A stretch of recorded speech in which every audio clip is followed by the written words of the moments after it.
रत्नागिरी जिल्ह्यातील दापोली शहरातून एक मोठी घटना समोर आली आहे। दापोली शहरातील पाण्याच्या टाकीजवळ रात्री सुमारे 10 ते 10:30 वाजण्याच्या दरम्यान भले मोठे आंबा आणि वडाचे झाड दापोली खेड मार्गावर कोसळले। या घटनेमुळे काही काळ या मार्गावरील वाहतूक पूर्णपणे ठप्प झाली।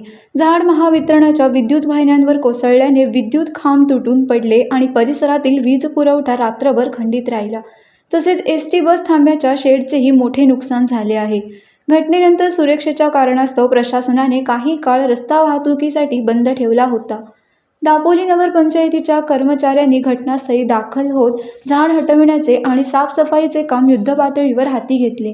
साफसफाई पूर्ण झाल्यानंतर दापोली खेड मार्गावरील वाहतूक पुन्हा सुरळीत करण्यात आली असून महावितरणाकडून तुटलेल्या वीजवाहिन्या आणि खांब दुरुस्त करण्याचे काम सुरू आहे। सुदैवाने या घटनेत कोणतीही जीवितहानी झालेली नसल्याची माहिती समोर आली आहे।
टाइम्स डिजिटलला लाईक करा, शेअर करा, सबस्क्राईब करा आणि बेल आयकॉन दाबायला विसरू नका।